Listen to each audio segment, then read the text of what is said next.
Hi guys, shoutout po. Andito naman po ang paborito niyong reactor, ang nag-iisang Marzano TV 2.0. At samahan nyo guys, nagbuwa ng video reaction. Siyempre dito sa Team Kalingap. At siyempre shoutout muna natin lahat naman nagmamahal dito sa Kalingap mula Luzon, Visayas at Mindanao. At siyempre sa buong Mega Metro Manila. At syempre, shoutout po natin muna ang mga kababayan din, ang mga kapwa OFW natin sa iba't ibang dako ng mundo. Shoutout po. At syempre, shoutout po natin lahat ng mga Kalingap partners and reactors. Sa panguna yan ni Kuya Bal Santos Matumang, Ate Edna, at syempre ni Kalingap Rob. At react po natin ngayong araw. Ito guys, yung upload ni Kalimpitos. May pamagat, Kalingap Rob, apektado sa nangyari kay Beyonce at kay Joy. At hindi ko na papatagalin guys. At syempre, kung bago ka sa aking YouTube channel, huwag mo kalimutan na mag-like, comment, and subscribe. At play natin to. Apektuhan ka? Ano yun? Totoo man yun, di ba yun prank? Kumaga, naaano sa isip ko. Kumbaga, nilabas mo yung sama ng, yung gusto mong ilabas yung kasi parang ano eh, sa dumarami ng dumarami ng Kalingap, hindi lang Kalingap reactors, dami, sobrang dumadami na. may mga biglang nasulpot na Hindi na makontrol. mga Buti kung kahit tayo lang nandito, talagang kontrolado natin lahat. Pero yung mga, lalo sa mga reactors, hindi natin control. Hindi natin kontrolado. Kahit i-content nila kahit sino, wala tayong magagawa. Kaya yun yung isa sa nagpapastress sa akin. minsan di mo pakilala yung iba, no? Lalo na yung mga actually hindi naman lahat ng reactors. Kasi actually sila naman yung nagtatanggol sa atin. Yung mga pala, yung mga anti. Okay lang na banatan ako si Kuya Bal. Huwag lang yung beneficiary. Kasi ang problema sa mga anti-Kalingap guys, kasi yung mga yan is hindi sila bound sa rules, no? Hindi tulad namin mga legit reactor, meron kaming bound kami sa rules eh. Pag nagbigay ng rules na ganito, so sinusunod namin yon. At last time nga may nag-comment nga sa akin, may mga reactor daw, no, na 2 days, wala pang 2 days nag-react. So possible na hindi yun mga legit reactors. At tama si Kalingap Rob, no, ang reactor kasi guys, totoo lang, hindi mo rin talaga makokontrol yan. Kapag kinontent ka niyan, wala ka din magawa minsan, no? Yun ang katotohanan guys. Like sa lahat, makikita niyo naman hindi ang reactors kasi para sa lahat yan guys Kahit sino pwedeng i-react niyan. Nagkataon lang, dahil alam naman natin sa Kalingap, talagang pag Kalingap ang kinontent mo, talaga may views at mayroong ang views. No, yun ang katotohanan doon. And sad to say, no, may mga hindi talaga legit reactors ng Kalingap, sila talaga yung nagpapakasasa minsan. At ang masakit pa noon, yung content nila is mapanira yung content nila. Talagang naka-focus palagi sila sa issue. Yun ang problema guys Issue yung kino-content nila. At pag issue ang kino-content mo, so syempre sa reactor, pabor sa kanila yun.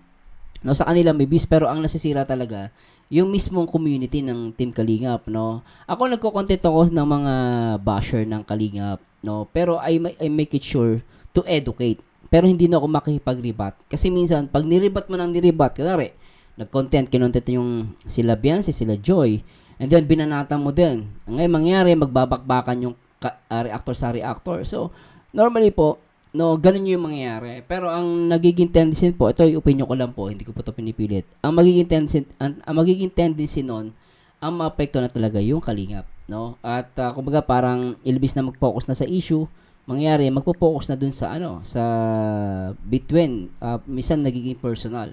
No, nangyari naman po yan, hindi lang po sa Kalingap, no, maging sa labas ng Kalingap, kasi may mga reactor din naman po ang politics, may reactor din po ang sports, so maraming klase ang reactor. So anyway, tuloy natin to guys. Kasi ako yung na-stress pag ganyan kay Bensi, di ba? Grabe. Yang Federico, no? Kaya, so, sinasabi ni Kalingap Rob dito about kay Federico na nang babash kay Beyonce. Ako, actually, mapapansin nyo guys, hindi ko siya kino-content. Kasi alam ko kasi parang useless Sabi nga nila, basher is still a basher. No? Kahit anong paliwanag mo dyan, ibabash at ibabash ka pa rin yan. Kasi, lalo na kung habol niya lang views. So, para saan? Para makipag-rebuttal ka. So, useless din, di ba? So, doon nakakalungkot.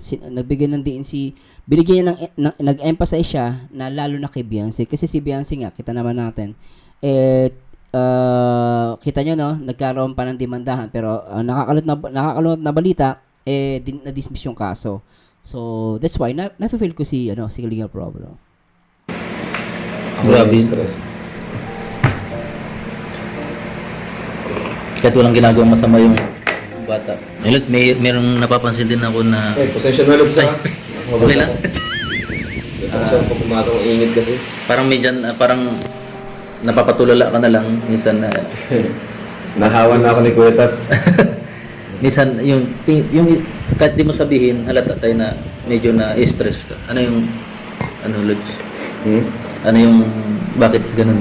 Yun, napansin ko rin, Lods, siguro apektado ka rin doon sa mga nangyayari sa beneficiary mo, yung mga Actually, kung ako yung i-bash, kung ako yung banatan o balahurain or si Papa, okay lang sa akin. I mean, okay lang sa akin kasi ako, magaling akong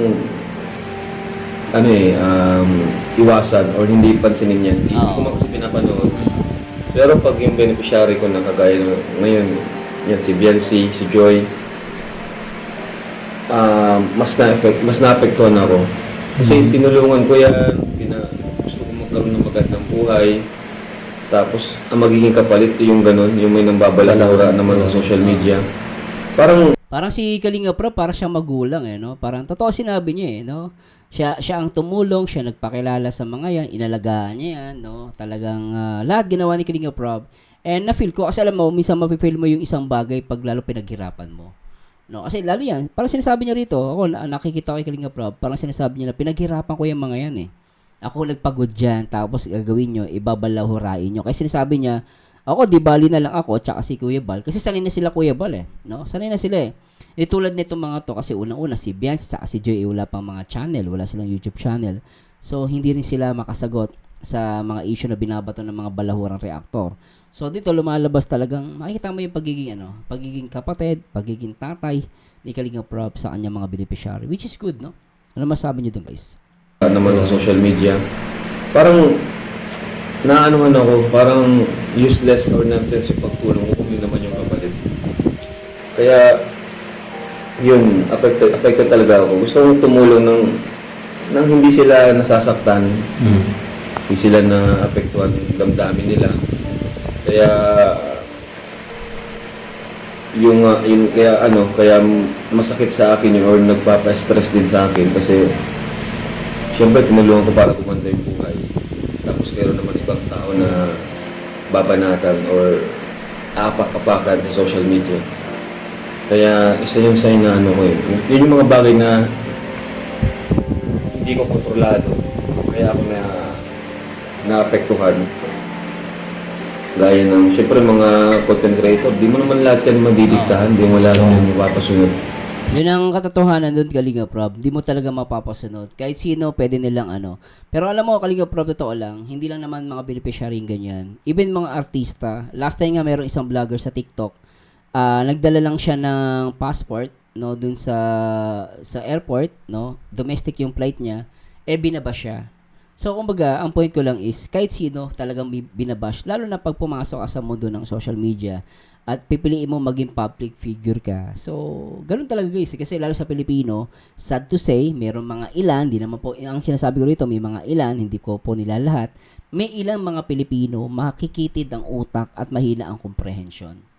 Diba? Kawawa yung TikTokers na yun, talagang binabash. So, ang point ko lang dito guys, kahit sino talaga, may basher. So, once na pumasok ka sa mundo ng social media, hindi talaga may iwasan yan. At si mismo sinabi ni Kalinga Prab, hindi niya talaga control yung reactor, which is totoo yun. Hindi mo siya control, lalo na kung labas naman ng Kalingap, kasi ang magiging problema lang naman ni Kalinga Prab yung mga nasa labas ng Kalingap kasi wala silang rules. Hindi tulad sa amin as alleged reactor, kung ano sabi ni Kuya Bal ni Kalinga Prab, so sinusunod namin. Pero itong mga reactor na labas ng Kalingap, yun, sila talaga yung talagang sila talaga yung lalabag sa ganito.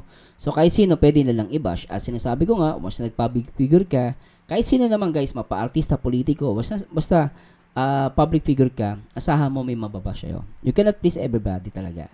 No? Yun ang nakakalungkot na katotohanan, pero kasi ito yung sinasabi natin na Na ako, katulad ko, as a content creator, naranasan ko din naman yung may nambabash sa akin eh. Kaya lang, natuto kong hindi pansinin. Yun kasi yung tamang gawin. Huwag mong pansinin. No, kaya lang naman yung minsan, yung mga anti-kalingap talaga nagpapansin. Kasi minsan, wag lang masasaktan sa kanya iba kasi kino-content pa natin. No? Ako magko-content man ako isa, dalawa. No? Pero pag nakita ko, sa kabila ng pinaliwanag mo, magulo pa rin. Huwag mo napansinin. Kasi dahil mo na pinapansin mo yan, mas lalong maglalakas ang loob niyan dahil nagkakabis siya eh. Kaya lang naman namomotivate na mag-content kasi alam niya meron siyang i-content. Kapag sinagot mo yan, natural meron siyang content. Huwag mo sagutin, huwag mo pansinin, huwag niyo panoorin. Pag nakita niya mababa yung content niya, yung wish niya, di magpupolitika na lang yan. Magpupolitika yan. So, maganda talaga. Huwag na pansinin. Siguro kung papatulan mo, isa o dalawa, tama na yun. Kunwari, isa, dalawa, tatlo, apat, hanggang 10, pinalagam mo. Alam mo namang bobo, tsaka hindi naman nakikinig, bingirin, bulag. Anong gagawin mo? Ay, pagtalo ka pa, useless na. Sa part mo, magkaka-abuse ka, pero ang kawawa dito, yung beneficiary mo, at especially, no, yung Team Kalingap, yung buong community. Kaya ako hindi ko tinatapik yan eh. Napansin niyo ba tinapik ko? Hindi ko tinatapik yan yung kay Kano. Kasi useless eh. Hindi yan makikinig eh. Mas mahulong pa sa honor yan eh. Yan po sa akin. May sariling ano yun. So para sa akin, huwag na lang pansinin yung mga anti-kalingap. No, as lang na pinapansin yan, meron silang content. So maganda, patay issue. Huwag bigyan ng content, di ba? Kaya ako na Opinion ko lang yung guys ah. apektuhan. Gaya ng, syempre mga content creator, di mo naman lahat yan madidiktahan, di mo lahat yung ipapasunod. Kasi gusto lang yan. Lahat naman gusto mo makakuha ng views, kahit mali na yung ginagawa, di ba? Para sa views. Yung iba. Kaya yun, isa yun sa nagpapa-stress sa akin. Actually, yun lang naman talaga, yung mga nagbabalahura sa Team Kalingap. Although, kung ako wala, okay lang sa akin. Sanay na si Kalinga Prob eh. Wala yun sa akin kasi hindi ko naman pinapanood. Pero pag yung mga beneficiary ko, yun yung... Kasi nahihiya ako sa sa pamilya. Nahihiya ako sa kanila. Minsan nga ako yung nag-ano sa kanila. Pasensya na kayo kasi ganyan. Ako talaga na bro, pasensya ka na. Na ganyan, na dadamay ka dito. Na ganyan talaga ako. Nag-chat ako sa kanila. Kay Joy, nag-chat ako dyan. No? Pasensya ka na, Joy, kung ganito nangyari. Grabe. The haters gonna hate, diba? Grabe. Oh, haters gonna hate. Kahit anong gawin mo dyan, gumawa ka na mabuti, gumawa ka ng kahit ano, mali ka pa rin sa mata nila. Kaya para pag maikipagrebata ka niya, itatapay mo, i-content mo ng maraming ilang beses, hindi na maganda, hindi na healthy yun. Para saan guys, kung tatanungin nyo, no, yung mga, kung i-content mo, yung mga anti-kalingap, yung mga basher, mga balahurang reactor, para sa akin, wag. As mas possible.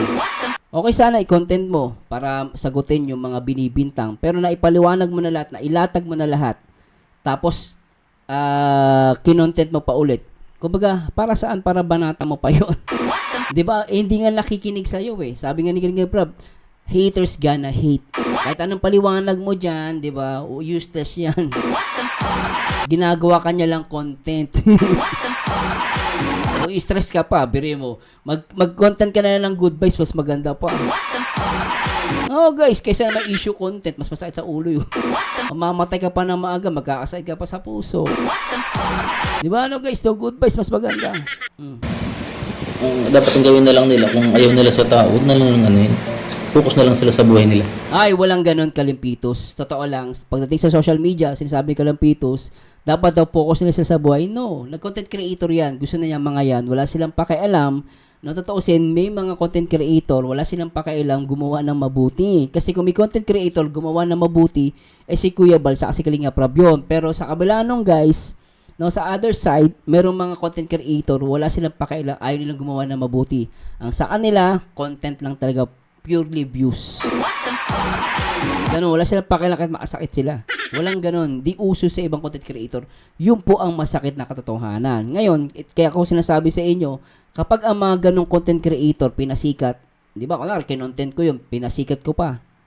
Talagang dinediretso ko. Sikat yun. Nakatulong pa ako sa kanya. So, gustong-gusto nga inaaway mo siya eh. Kasi pag inaaway mo yun, pabor sa kanya yun. Nakikilala siya lalo. Ganun po yun. Ilbis na walang pangalan social media, binigyan mo ng pangalan. Nakilala to no. Opinion ko lang po yan guys. Hindi ko naman po pinipilit yung opinion ko. Pero ako po yung matagal ng reactor. At naranasan ko din makipagbakbakan sa ibang mga reactor. Pero in the end of the day, stress ka lang po dyan. At the same time, hindi siya nakakatulong sa isang community. Maganda lang yan sa umpisa, mataas ang views, pero nakaka-create siya ng sira. Kaya sabihin ng iba, yun naman sa Kalingap, paggulo dyan eh. Kasi nga, may nakikita sila mga issue, puro issue ang content. Ano namang sasabihin ng iba, magulo dyan sa Kalingap eh. Kasi ganun yung content eh.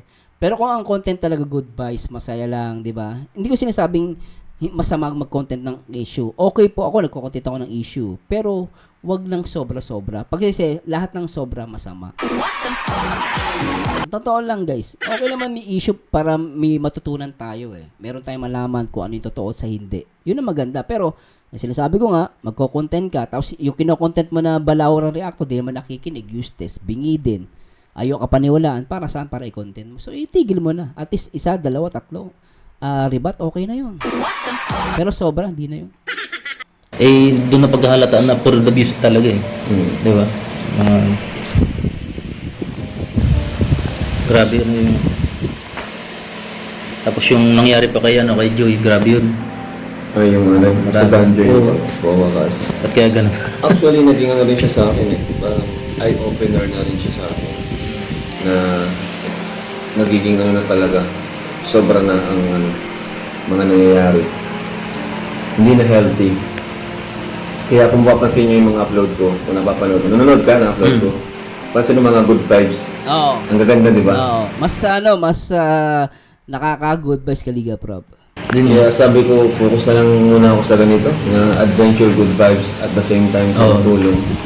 Ang saya, di ba? Comedy. Tapos pinagtagan pa tayo nila Beshi, nila Para Romeo. Sumakto naman na talagang ang ganda ng pasok nila eh. Parang kayo din, lap trip din. Kala ko nga Iba pa rin tayo good vibes ano. yung paglabas ng ban, bukas ng ban, kala ko. Mas maganda yung Kalingap actually yung good vibes kasi parang siya charity and then entertainment. Charity entertainment. Actually kahit nga good vibes meron ka pa rin basher eh. Di maiwasan talaga guys eh, no? Pero anyway, tuloy natin no. Kala ko bagong angel eh.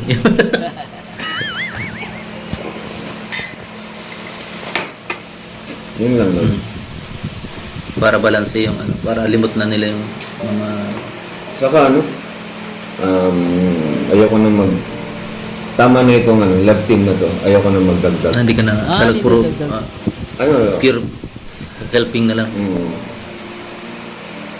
So kung yun ako para sa akin no, kung yun na nakikita ni Kalingap Rob na talagang ito na yung parang sinasabi niya, ito na yung last na love team na ibibigay niya. Para sa akin okay naman yung guys eh. Walang problema yun eh. Kasi kung yun ang magiging kumbaga parang peace of mind ni Kalingap Rob, ako hindi ko yung guys. No, alam naman natin marami kasi sa mga love team na talagang love team talagang nag-create na maraming mga groups no. Pero let's admit minsan nagkaka-issue pa rin no.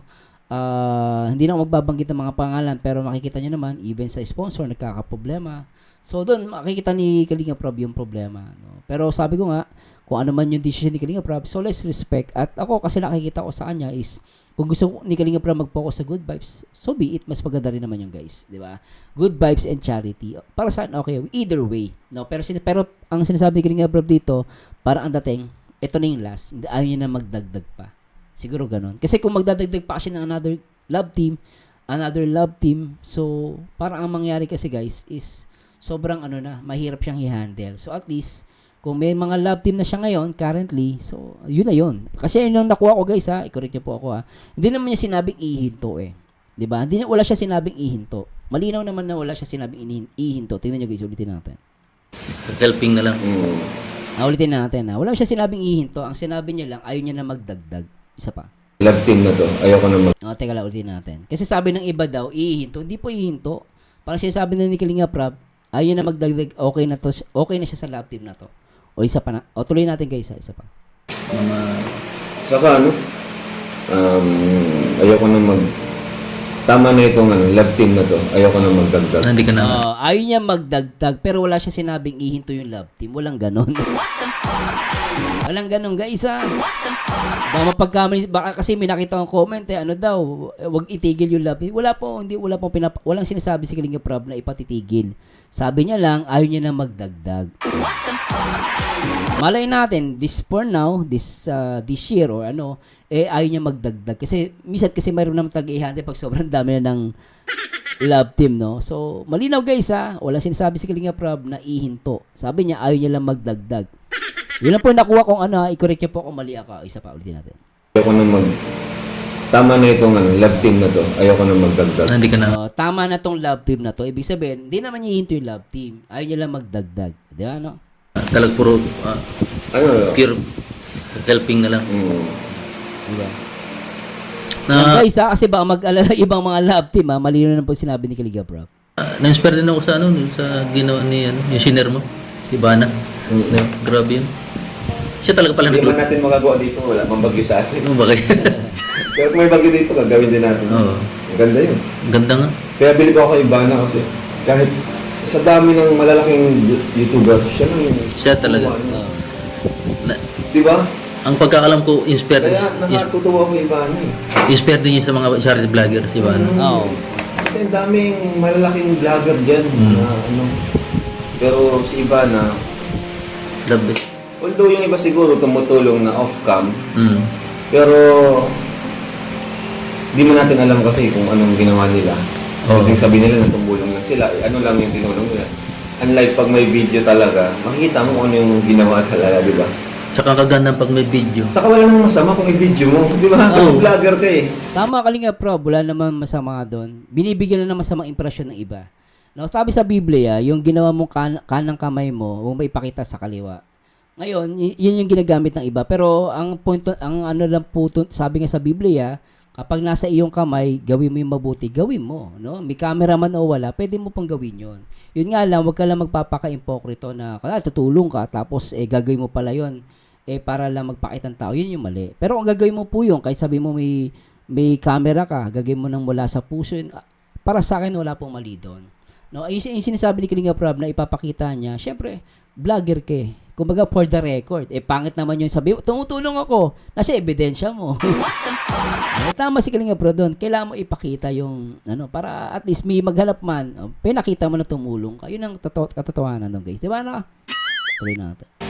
Marami may inspire. Kasi yung iba, tingin po, binidyo pakitang tao. Oo. Hindi po. To inspire others. To To inspire others. To motivate others. Tama. Nasa mundo tayo ngayon ng Social media. Technology and social media. So, basic, ang pag-video is common na yan. Oo. Hindi yan sa pagiging pakitang tao. Oo. Diba? Parang Tama si Kalinga Prab. Tsaka para to inspire others. Yun yung punto doon ni Kalinga Prab. Di ba? Nakaka-inspired ako nga. Nung nakita kong may tinulungan siya, so doon may inspired ka, di ba? Paano ka ma-inspired kung wala kang nakikita? Sasabihin niya lang, mamaya pag sinabi niya, baka sabihin, hindi totoo yung kinukwento niya. So, minsan kailangan mo talagang i-record, ipakita. Yung ibang anti-kalingap kasi, guys, hindi nila naiintindihan. Ang mahirap lang, puna, pero hindi mo mababasa ang puso ng tao, eh. Pinaka number one is yung puso ng tao. No? Alam mo, tandaan mo, sa Biblia o sa Diyos, ayaw niya lang tayo maging impokrito. Yun kasi yung mali, naging impokrito ka. May cameraman o wala, pero hindi pala mula sa puso. Kaya nga sabi, gawin natin lahat ng bagay ayon sa ating pasya at mula sa puso. No? Ganun lang po yun. Kung as long as mula sa puso, may cameraman o wala, Diyos nang bahala ahatol sa iyo, di ba? Ito ako si Ivana. Parang teacher yan na hindi ka man matututo kung hindi mo makikita yung ginagawa mo. Parang gano'n. Nakaka-inspire kaya. Ako nga, di ako nag-isip ng masama na, ay, pakita mo. Na-inspired ako. Sabi ko, grabe. Itong Ivana na yan. Pero ginawa yung ganun pa. Ganun. Galing. Tama. Sige, Lods. Ay, Yun. At agree ako doon kay Kalinga Prab. And thanks so much, Kalinga Prab, Para sa akin, ako guys, comment down below kung masasabi ninyo. Pero para sa akin, yun nga, malinaw guys ha, hindi wala naman sinabi si Kalinga Prab na ihinto yung love team. Yung especially current na love team, wala pong ganun ha. Sinabi niya lang ayaw niya na magdagdag. Naintindihan niyo po ba? At the same time, talaga nakita niyo kung gaano pinakita ni Kalinga Prab na talagang mahal niya yung kanyang mga beneficiary. Kasi tama siya yun eh. Kasi parang tinuturing niya bilang anak yung mga beneficiary niya. Parang mga, parang alam mo yun, siya naghirap, siya nagpagod. Tapos makikita niya babalahurain ng mga reactor na balahura. Diba? At the same time, para sa akin, sa lahat ng mga supporters ng Team Kalingap, para sa akin po guys, huwag na po natin panoorin. Please lang po. Patayin po natin yung kanilang views. Kasi kung palagi papansinin, ikaw content, para sa akin, mabubuhay at mabubuhay yun. At baka ang mangyari pa nga nun, baka gayahin pa ng ibang mga content creator yun eh. Kasi nakakuha silang ganong idea eh. Mamaya, magtawag pa ng iba yun. Hoy, halika. Mag-content ka ng Kalingap. Tirahin natin. Di ba? Pwedeng gawin yun eh. Oh. So, para sa akin, 1, 2, tama na yun. Pero pag sumobra doon, pagkakakitaan ka na at stress ka pa. So, yun lang masasabi guys. Comment ko lang po yan. Tayo ay Pilipino. Meron tayong karapatan na magpahayag, magbigay ng opinion. Pero hindi ko po pinipilit yung aking opinion. Opinion ko lang po yun, and for me, wag na po natin panoorin, wag natin suportahan ng mga anti-Kalingap, at syempre hindi yung mga lalo ng mga hindi naman legit na mga Kalingap partners and reactors. Anyway, maraming salamat sa Diyos, at comment down below kung ano masabi niyo dito guys. Ito po ang paborito niyo reactor na nag-iisang Merzano TV 2.0, and to God be the glory guys. Paalam po guys, bye bye.